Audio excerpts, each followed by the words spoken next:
Baruch Hashem, Shehecheyanu. Thank God we reached this point that we begin the Tractate Sanhedrin. Sanhedrin, obviously, it's the Jewish court. The word itself is originated in the Greek language.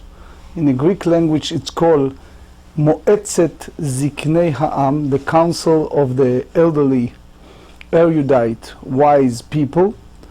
Tosfot Yom Tov said that it's a notrikon, it's the different expression of Soneh Hadrat Panim Badin, which means someone who's not showing any form of favoritism to any party.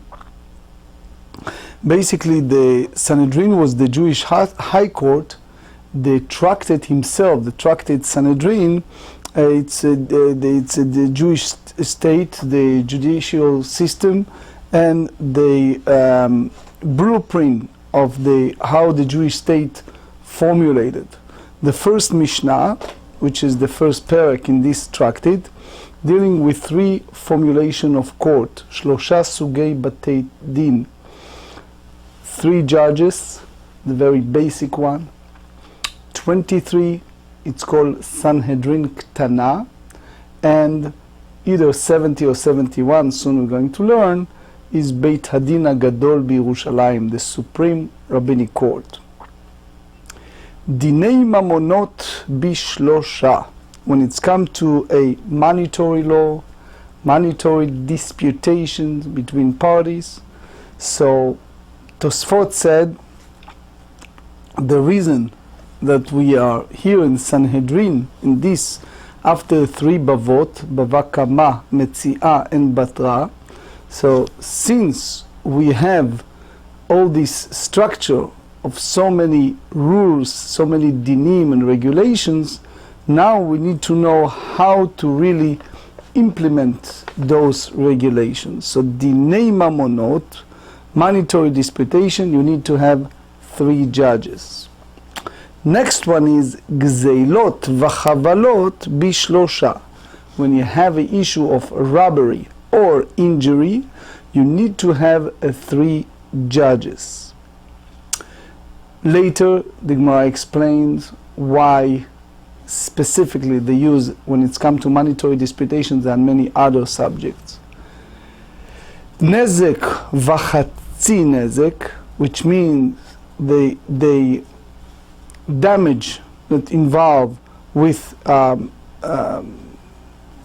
example, an ox went out and hit someone. So you have the ox that did it 3 times, it's called shor mu'ad, or srorot, again a consequential damage.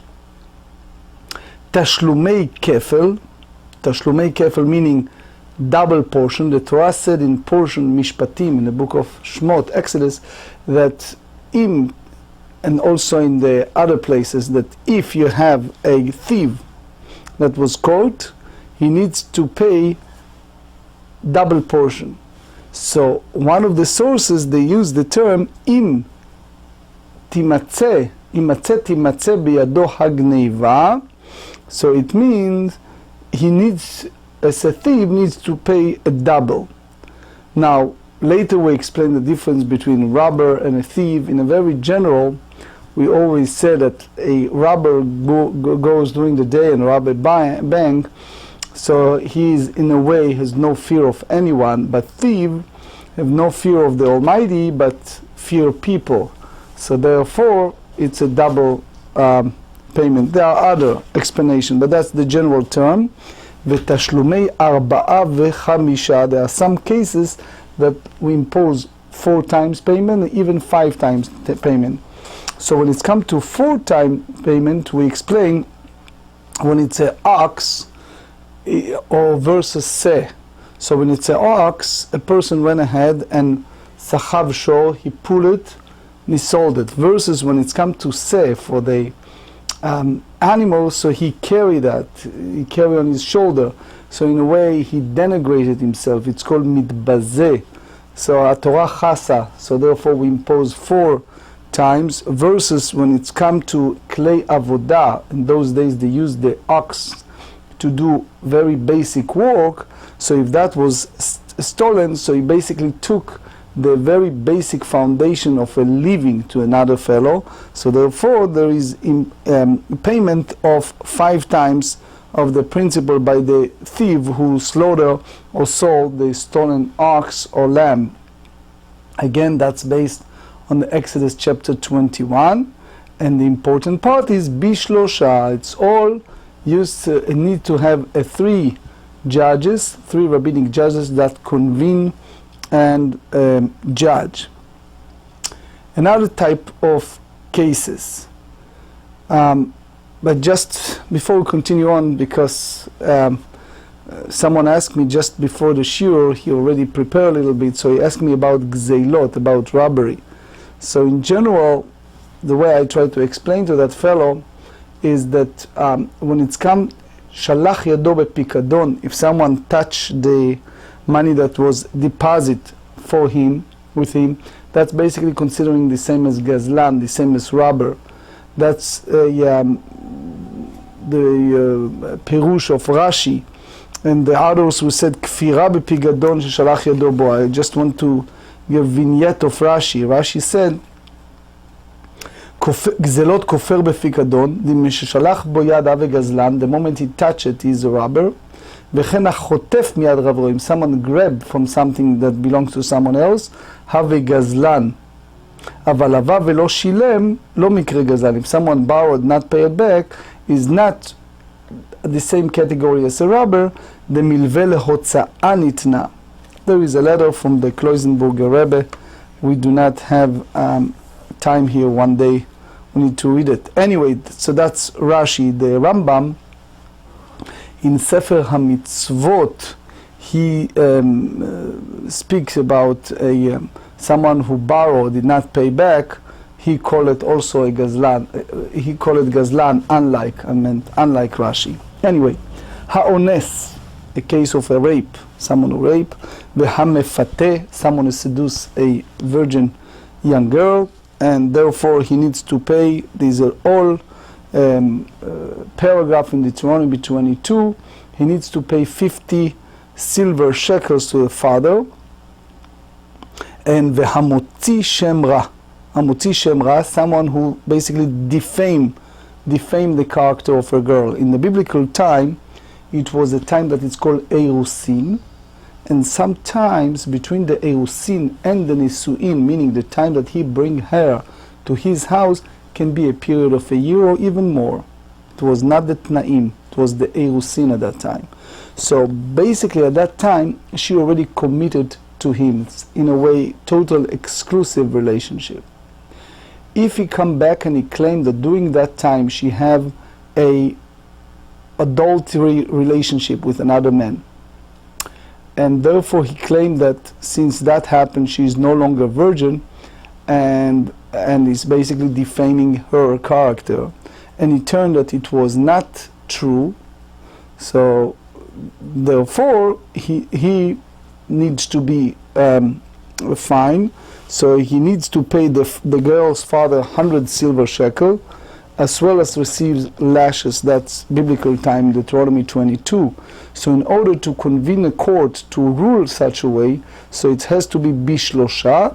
Divrei Rabbi Meir hold that in order to have a court session for these cases, which is a raper, a seducer, and the defamer, all of that needs to have a session of 3 judges.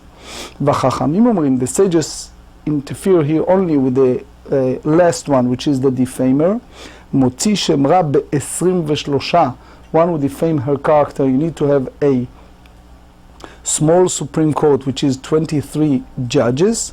Mipnei sheyesh bo dinei nefarshot, because it's an option, is an opportunity that may happen, a enforcement of a capital law, because if she is really zinta tachtav while she was me'oreset, dina biskila, so it's basically a capital punishment. If you have a little patience, we're going to learn this on page Tetvav 15, what's the reason that you go for the 23 judges. The same is apply if the conspiring witnesses. But anyway, makot bishlosha, makot, so it applies to the lashes. So the idea of the lashes, we said the zadon, it's karet, and shigega, it's chatat, because it's called lav, sheyesh bo maaseh, and therefore lokin alav. משום רבי ישמעאל אמרו ב-23, on behalf of Rabbi Ishmael, they said that case concerning lashes, you have to have a 23 judges, because it may happen, אפשר להגיע, it may happen לדיני נפשות, to the real capital punishment, and therefore you have to have the convened, you have to have the assemble of 23 judges. Ibur HaChodesh Bishlosha. Ibur HaChodesh, it's basically intercalation of the month. So it basically comes from the notion of the yearly intercalation. We call it Kiddush HaChodesh, the sanctification of the month. We know that Am Yisrael monim lalevana. Our Jewish people, we go by the moon. So we basically hold that there are 354 days in a year, and it's basically divided by 12 months. A month in the Hebrew calendar, it's 29 and a half day plus 1 day, versus, since we have a problem to make a half a day, in a sense a day, because obviously by nature it's a half a day, Chazal, the sages, make this notion of 1 month short, which is 29 days, less than a proper time, and 1 month 30 days more. So that keep basically the balance of the half a day. We basically can make the Rosh Chodesh Maleh or Chaser, either full or missing part, but all of that formulation needs to have a jurisdiction of 3 judges. Ibur Hashana Bishlosha Divrei Rabbi Meir. Ibur Hashana, when it's come to interclination of the year, meaning the decision to add an extra month to the year when necessary, since we said that we are monim lalevana, that we are going by the moon, versus the Torah tells us shamor et chodesh ha'aviv ki bo yatzata mimitzrayim, you should observe the month of the spring, because that's the time our people left Egypt. So the Torah asks us shehazmanim yihiyu b'ota tkufa, that the date, the time should occur in that season. So if you go al pi chama, if you go by the time of the sun, there are 365 days. If you go by the levana, by the moon, what we said, that is the 354 days. So we have here a distance of 11 days. So therefore, what we do, since there are 11 days, yitaron tkufa al minyan levana, the addition to the time we count for the moon by the time they count for the sun, that's 11 days. So we want to make sure that the Chodesh HaAviv, the month of the spring, is Chag HaPesach, unlike our cousins. You know, they celebrate Pascha in the Arab world, sometimes even close to winter time. So therefore, when we do Ibur HaChodesh, interclination of the month, we add. So at the time of the Chazal, at the time of the sages, they did it al pi ha're'iyah. They sent witnesses, and the court come back and come a decision, and it's basically by the tkufa, by the season. After the Hillel Ha'acharon, meaning the grandson of the old Hillel, he has Takanat al-Luach, he basically instituted the Jewish calendar. The idea is that every 19 years we have 7 times interclination Ibur Hashana in order to complete the time between the sun and the moon, ben hatkufa, between the season and the moon. That's the idea, that every 19 years we have 7 times interclination Ibur Hashana. So here we said again, in order for court to convene, you need to do it בשלושה דברי רבי מאיר. רבן שמעון בן גבליאל אומר, בשלושה מתחילים. He said the deliberations begin with 3 rabbinic judges. ובחמישה נושאים ונותנים, and a debate of the matter goes with the 5 judges. וגומרים בשבעה, and they conclude with 7 judges. ואם גמרו בשלושה, because it's very significant, the decision. However, ואם גמרו בשלושה, but if they conclude with only 3 judges, מעוברת, the interclination is valid, and it is a leap year. Now, סמיכת זקנים. סמיכת זקנים, it's very important to know that when it's come to smicha, Rashi tells us, על ראש פר העלם דבר של ציבור.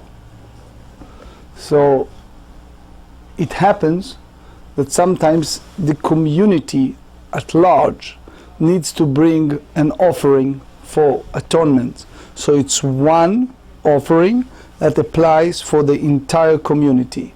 So that's called korban tzibur. It's a public offering. Lo ta'un smicha. It doesn't need to have the process of leaning of the offering. Lema'et, there is only one case when you have korban tzibur shel kohen gadol.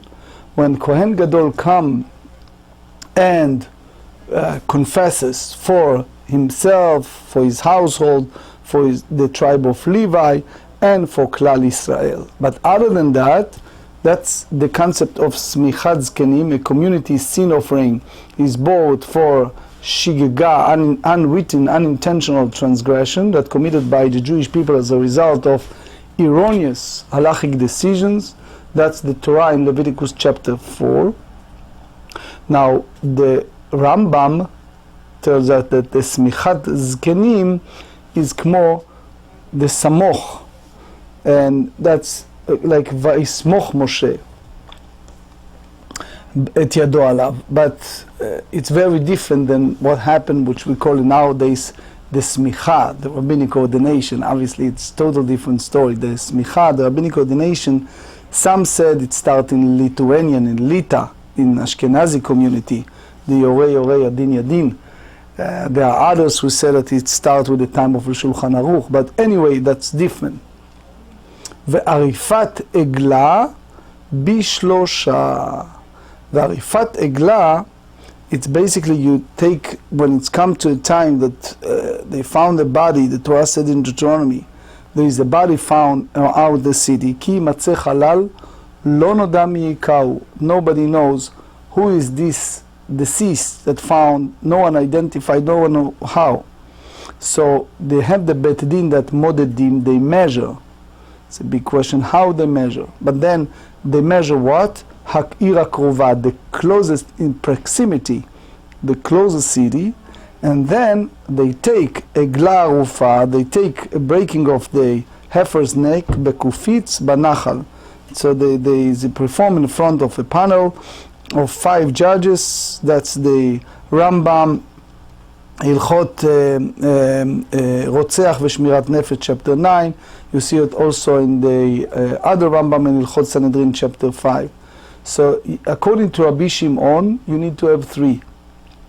בשלושה דברי רבי שמעון, רבי יהודה אומר בחמישה, and as we said, the halacha followed the way the Rambam said by the Rabbi Yehuda.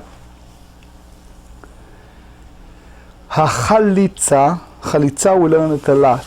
If you remember in Tractate Yevamot, in Tractate Tubot, woman that get married and unfortunately her husband died with no children, it's an obligation upon the surviving brother to marry her. That's called Leatherlike marriage. In case he refused to do it, then is the process of chalitza, that woman whose husband died without offspring, so you basically have her release from the brother, and basically in order to do that, you need to have 3 judges. החליצה והמעונין בשלושה.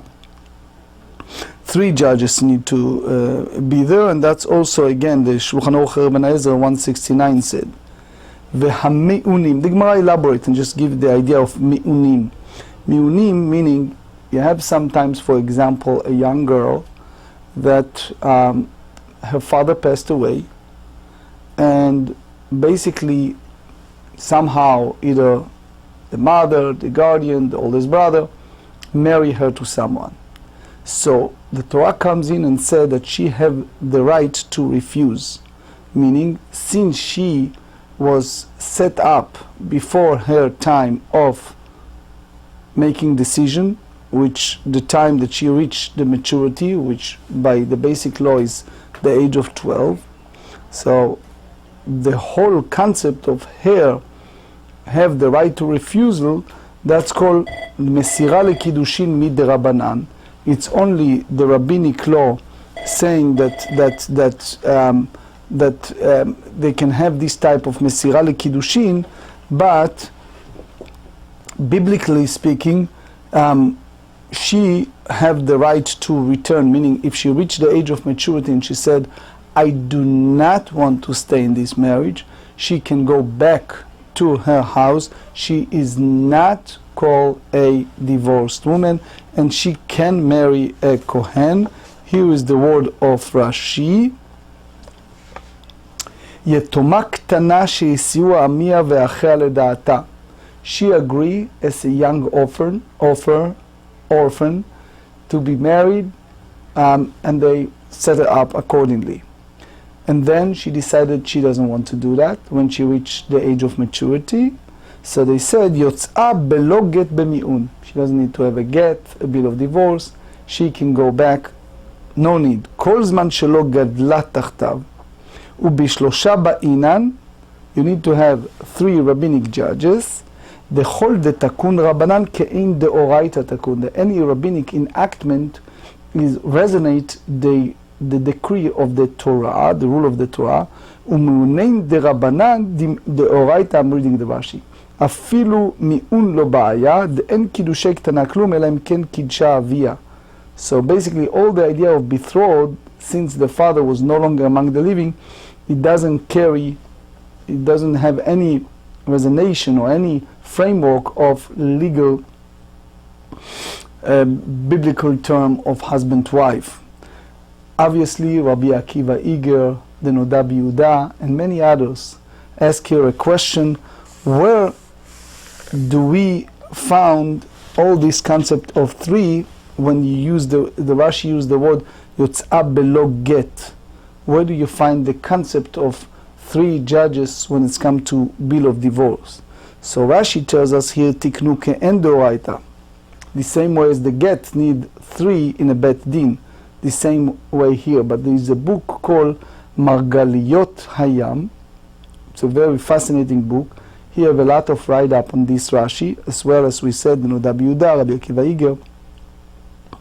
But if you remember when we studied Bava Batra, page 172, so over there we brought the word of Rabbeinu Gershom, who said that if you have arev liktubat isha, if you have a case of someone who's a guarantor for the ketubah, such as the groom cannot afford, so, and it turns that the husband has no estate, and then they go after the arev to pay, so therefore they enforce the husband to make a serious oath that she'en lo afara olami, that he cannot abrogate it ever, and basically he needs to take an oath that he never have her back. Why?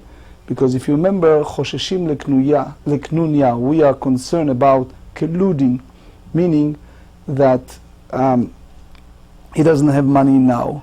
If you remember the story there, we learn about Rav Huna. It was the father-in-law was Gvir, was very wealthy. So Abaye came in and he said, look, your wife's father, your father-in-law is very wealthy. So guess what you can do? You can divorce her. Why? Because her father is the guarantor for the Ketubah. So if you divorce her, guess what's going to happen? You cannot afford to pay the Ketubah, and since you are financially so pressed for fund, her father is a warranty, is guarantor, so they go after him to pay her, and then after he paid her, then you have her back, you remarry her. So you have money. So if you remember over there, we learned that it was a Kohen, he couldn't do it, but the whole idea of Atu called the Megaresh, Bevei Dina Megaresh, that someone who wants to divorce is really needs to have Bet Din. Rabbeinu Gershom used the word Bevei Dina Rabbah Megaresh. But anyway, which means when it's a Hediot, you need to have 3 Hediotot, 3 lay people. But it's many Rishonim say that when it's come to a get, you have Takanat Rabbanan, you have the rabbinic decree that 3. But here the Mishnah, it's a big question. Why the Mishnah did not mention that? Since you mentioned Miunim, Chalitza, why you don't mention the get? And as we said, that is a book, Margalit Hayam, Noda Biyuda, Rabbi Akiva Iger, elaborates on this subject. Anyway, Neta Reva'i. Neta Reva'i, we said that when we have a fruits, so 3 years, it's called Ola. 3 years, we cannot touch it when you have a tree. The 4th year of sapling, so what do you have to do? The 4th year, you have to have the same Kedushat Maaser Sheni, they have the same sanctity as the second tithe produce, that they are brought to Yerushalayim, because you need to have it in a tahara, in a purity. So if a person cannot carry it, for example, the sages come in and institute that he can have a pidyon, he can redeem that by money, and he needs to go to Yerushalayim, where he used to purchase food and drink. So neta reva'i uma'aser sheni she'en damav yedu'im, that if you have the redemption of second tithe in a situation that its value undetermined, so you have to do it, the assessment of 3 merchants, and the way that the Rambam said in Ilchot Maaser Sheni chapter 4, one of whom may be even a non-Jew, or the owner himself, or his wife, but the key is you have to have the decorum of 3 judges. And the maviduim bishlosha. Hek ha-hekdeshot bishlosha. When it's come to consecration property, for the purpose of redemption, so it have to be 3. Ha-arachim ha-mitaltelim bishlosha. The valuation that are movable property, that's Leviticus 27. Again, you need to have a basic assessment of 3 experts. That's the Rambam Ilchot Arachim, chapter 8. Rabbi Yehuda Omer, Echad mehem kohen. Rabbi Yehuda said that one of them has to be a priest, a kohen. Obviously, Rashi tells us, Dichtiv kohen b'parasha ke'erkecha kohen, because the Torah spell out in Leviticus 27 that has to be a priest, a kohen. Ve'akarkaot tish'a v'kohen. When it's come to evaluation of consecrated land, is performed by 9 judges, and in addition 1 kohen, 1 priest. Ve'adam kayotze b'hem, and the valuation of a person for the purpose of a vow is performed in the same way of land. Now we talk about Sanhedrin, different stages. So far we went to just 3. Next one, you remember, we said the next one is what? 23. Dinei nefashot be-23. When you have this severity and a seriousness of dealing with capital law, you need to have Sanhedrin Ktana, a small decorum of serious court session because it's a capital law, you need to have 23 judges. Cases of capital law, the Rambam said in Ilchot Sanhedrin chapter 2, whether relating to a person or relating to animal, you have to have 23 judges. הרווח והנרבה ב-23. The Torah says to us that if a male have relation with female animal, and vice versa, if a female have relation with a man animal, which obviously make you sick to think about bestiality, but the idea is the way that the Torah describe it in Leviticus chapter 20, the capital punishment of skila, of stoning, by the biblical term, apply to both, to the person and to the animals. They're both, that's the way we learn by juxtaposition. The Torah used the term, shenemar veharagta et ha'isha ve'et ha'behema. The Torah said, you shall kill the woman and the animal. And the same way, they said, ve'et ha'behema taharogu. So, in case of bestiality, the pasuk, the verse, juxtapose the execution of the animal to the execution of the person, and therefore, the case of animal, you have to have the same adjusticated formulation of a regular capital law, since shnehem biskila, they both go by stoning. Shor haniskal, if you have an ox that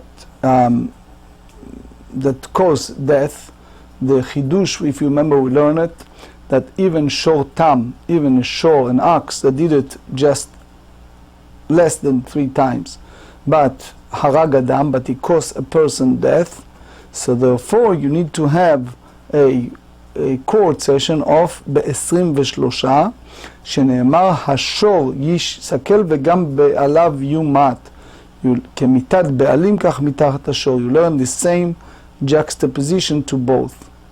הזאב והארי, so here we talk about the bear or the lion. So there are people who have these animals as a pet, but if it turns that they cause damage, cause death, הזאב והארי, הדוב והנמר, הברדלס והנחש, all this example, wolf, lion, bear, leopard, cheetah, snake, so all these examples that they killed a person, mitatan ב-23, in order to impose capital punishment, you need to have a decorum of 23 judges.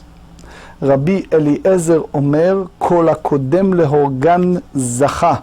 Rabbi Eliezer said, anyone who's come earlier and get rid of them, you don't need to go bother to take the snake to bring it to the court and kill him.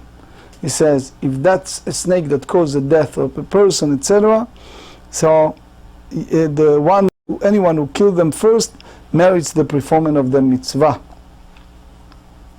In that sense, Rabbi Akiva Omer Menatan ב-23. Rabbi Akiva said that the decree is by 23 judges. Later the Gemara explains what's the disputation. So in a sense, it's the same as the law of Shabbat. In Shabbat who said, Leman yanuach shorcha v'chamorecha, so it included all the other animals. So the same here. When you use the term, for example, shor, it's all the other animals, just the concept. Ein danin, lo et hashevet. So if you have a court, judges involve the entire tribe. So Rashi explained that if it was the shevet, the tribe, that rubo shel shevet she'avdu avodah zara b'meizid, the majority of the tribe that worship idol intentionally. There is a maharsha, there is maharshal, that have a discussion over this Rashi, but in general, the idea that you have a court that judges cases involving the entire tribe that committed a sin, velo et nevi hasheker, or the false prophet, as the Torah described in Deuteronomy 18, velo et kohen gadol, or a high priest, who committed such a sin that deserve capital punishment, אלא על פי בדין של 71. Now we go to the next level. We went from 3 to 23, now we go to the highest, the 71. ואין מוציאים למלחמת הרשות. מלחמת הרשות, simply speaking, is called an optional war. And the way the Rambam in Ilchot Sanhedrin chapter 5 said that the king may bring the nation out to an optional war only in accordance with the ruling of the court of 71 judges. But כל מלחמה קרא רשות, any type of war is called an optional war, excluding מלחמת יהושע ושבעת העמים. Only the war that the biblical time that Joshua, the successor after Moses, have against the 7 nations. There is a book called Aruch Laner. You ask a question, if that's the case, how about Milchemet Amalek? We are commanded to eradicate the evil nation of Amalek, midor ledor. So some say that that's basically incorporated within Milchemet Yehoshua. Anyway, so when it's come to this, אין מוצאים למלחמת הרשות על פי בדין של 71. You need to have a court, Supreme Court of 71 judges in order to declare and go out to the optional war. אין מוסיפין על העיר ועל העזרות, אלא על פי בית דין של 71. When you need to extend the city of Yerushalayim or the courtyard of the Holy Temple, you need to have the court of 71 judges. אין עושים סנהדריות לשבטים, אלא על פי בית דין של 71.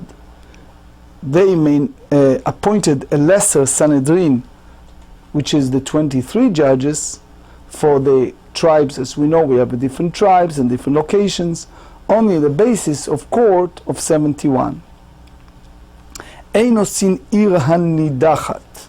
So this is a city that idolaters, the city was the residential, all practice idolatries, and therefore according to our law, all the residents must be killed, and the city must be destroyed. You read Deuteronomy 13.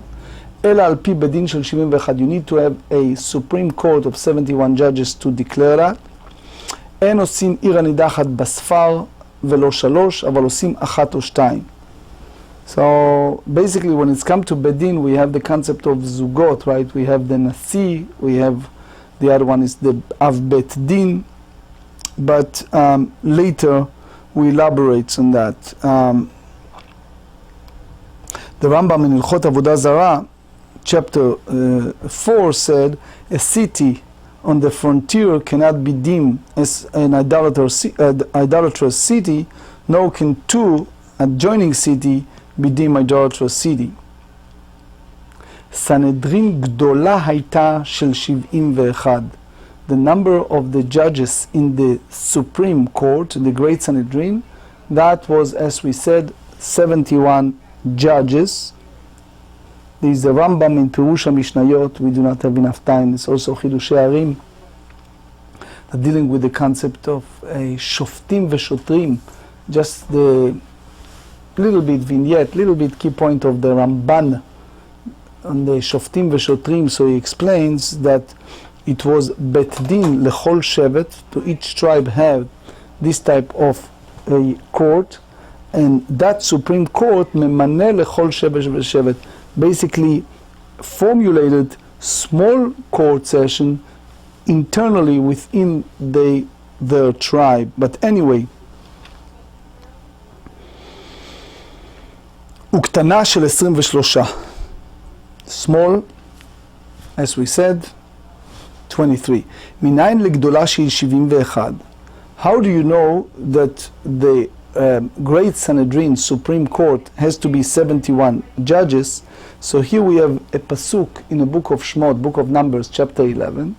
The Torah said that when Moshe Rabbeinu, Moses, communicated with God, God said, שנאמר, אספה לי 70 איש מזקני ישראל. God said to him, gather for me 70 men of the elder of Israel. So he derived from that 70 plus Moshe al Gaben, Moses is the head of that structure, of that court, Supreme Court body. So you wrap it together as 71. Rabbi Yehuda Omer Shiv'im. Rabbi Yehuda said Moses was indeed the head of the body, but he is not counted as part of the group. So what you see, the future Great Sanhedrin, it's 70 judges. So anyway, the Rambam in Hilchot Sanhedrin, chapter 5, said the Great Sanhedrin is composed of 71 judges, and the Lesser Sanhedrin is composed of 23. But as we said, the concept of 70 and 71, it's a subject of discussion. We will do it later, Mitzvah Hashem. ומניין לקטנה שהיא של 23. How do you know that the smaller, lesser Sanhedrin, rabbinic court, is composed of 23 judges? שנאמר, because they said in Parashat, a book of Numbers, chapter 35, the Torah said, ושבתו העדה והצילו העדה. So since we're dealing here with דיני נפשות, with a capital punishment, so they said, עדה שופטת ועדה מצלת. הרי כאן 20. Congregation, עדה, soon you see the source, is basically can judge, and the עדה, the congregation, can also save the accused by finding him innocent. So therefore, together, הרי כאן, you have here 20 judges. ומניין לעדה שהיא 10. How do you know the congregation? You know, we talk about minyan, right? Congregation, there has to have 10. שנאמר, עד מתי לעדה הרעה הזאת יצאו יהושע וכלב. We have the Torah portion of the spies, the meraglim. They went to spy out the leaders, the presidents of the tribes spy out the land. Only Joshua and Caleb return with a positive report. And the Torah used the term ad matai, for how long I shall bear with the evil congregation to keep complaining about me. So since they use the term congregation for these 10, we derive the concept of 10.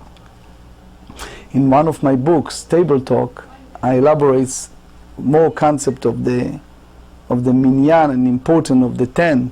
One of them is when Abraham negotiated with God, he went down with Sodom and Gomorrah to 10. But the source for the minyan, for Asara, for Eidah, it's here. It's the story of Meraglim.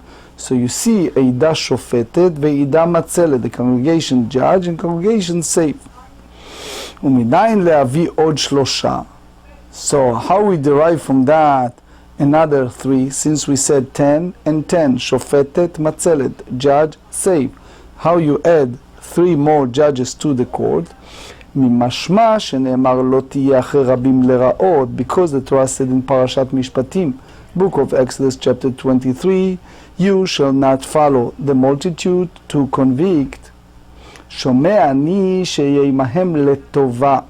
So I derive from that I may not convict a person on the basis of the majority. אם כן למה נאמר, so I should follow the majority to what? To exonerate. אם כן למה נאמר אחרי רבים לרעות, why you said in a negative way to incline after the multitude? So you derive from that, לא כהתך לטובה, תהתך לרעה. It's not the same that your inclination of the majority to exonerate, the same way as your inclination to convict. התהתך לטובה על פי יד אחד. When it's come to exonerate, you can use one judge. התהתך לרעה, when it's come to convict a person, you need to have על פי 2, the majority of at least 2. So therefore, the rabbinic court must have at least 23 judges. As we said, we have 10 plus 10 plus 3 is 23. Page 2b, ואין בית דין שקול מוסיפין עליהן עוד אחד, הרי כאן 23. Here is a Rashi. אין עושים בדין זוגות. You don't have a pair of בית דין, שאם יחלקו לחצאים, הווי פלגה ופלגה. So the whole concept of uneven, the whole idea of when you have an even number, so you cannot have any decision. So you need to have additional person.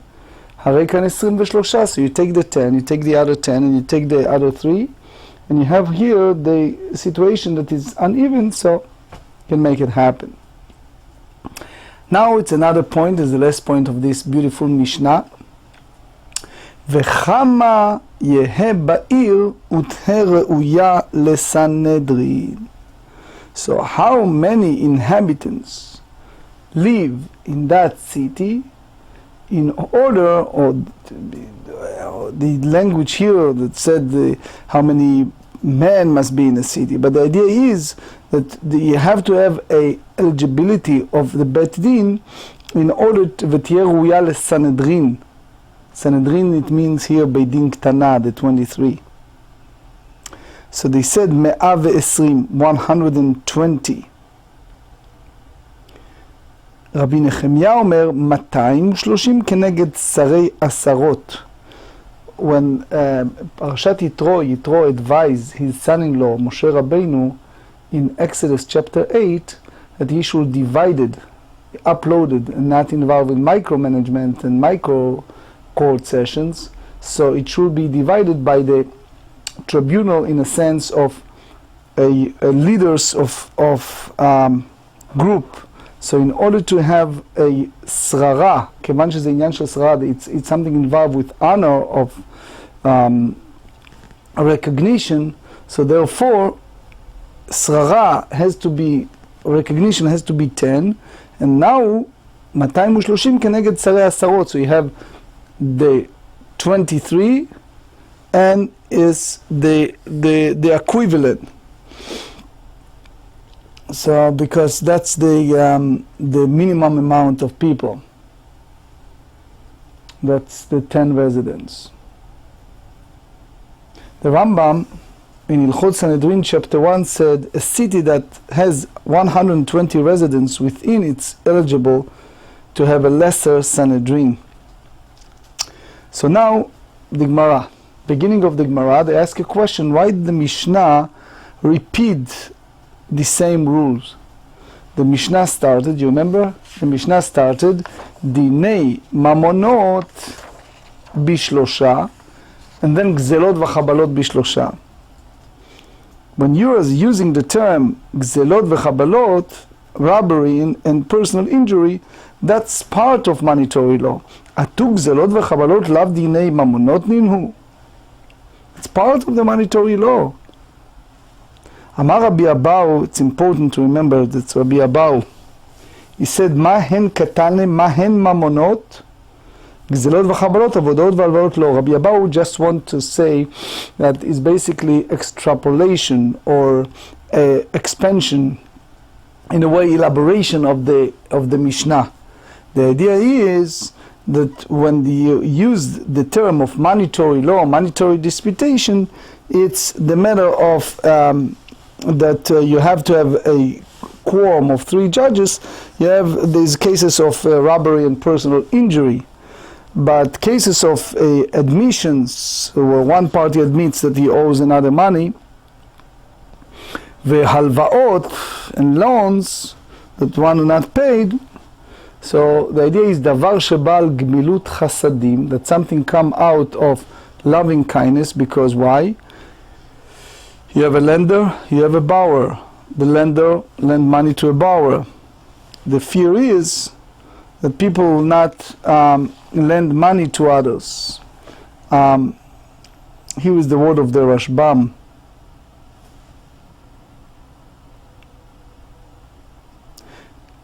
Mishum neilat delet bifnei lovin.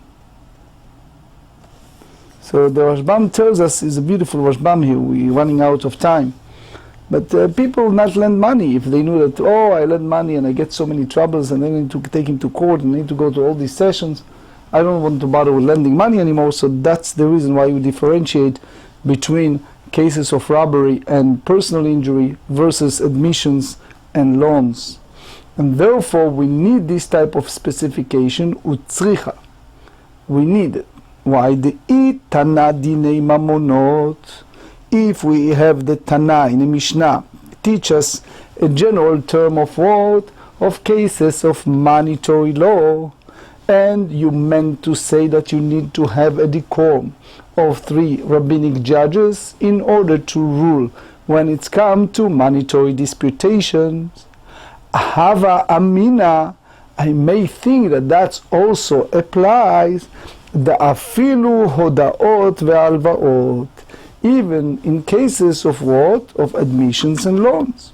So in order to avoid this type of people who misconstrue it, tanag zelot v'chabalot. Therefore, they tell us that you need to have the decorum of 3 in cases of robbery and personal injury. So that's basically to exclude it, to exclude the others. If you just go by the specific, almost like klal uprat, right? You also mention that only robbery and personal injury, and you don't mention the umbrella of law of monetary disputation. Hava mina hu adin afilu hodaot ve'alvaot. והדקטן גזלות וחבלות משום דעיקר 3 כתיבה בגזלות וחבלות כתיבה. So again, to misconstrue. גזלות דכתיב ונקרב בעל הבית אל האלוקים. The text said in the Exodus 22 that the owner of the house shall come near the court. Personal injury, חבלות, מה לי חבל בגופו, מה לי חבל במנו. We have to have the differentiation between injury that is come to one's body and injury to one's property. מה לי חבל בממונו, תנא, מה אין דיני ממונות. So if it's come to a personal property, so we have this dialogue, we have discussions, how you deal with monetary damage, גזלות וחבלות, what type of cases of robbery and personal injury. אבל הודאות והלוואות, לא. When it's come to admissions or loans, it's not apply. Ulemai. So what halacha of admissions and loans, unlike cases of robbery and injury? If you tell me you do not need a decorum of 3 judges, ואמר רבי אבאו שניים שדנו דיני ממונות, לדברי הכל אין דיניהם דין.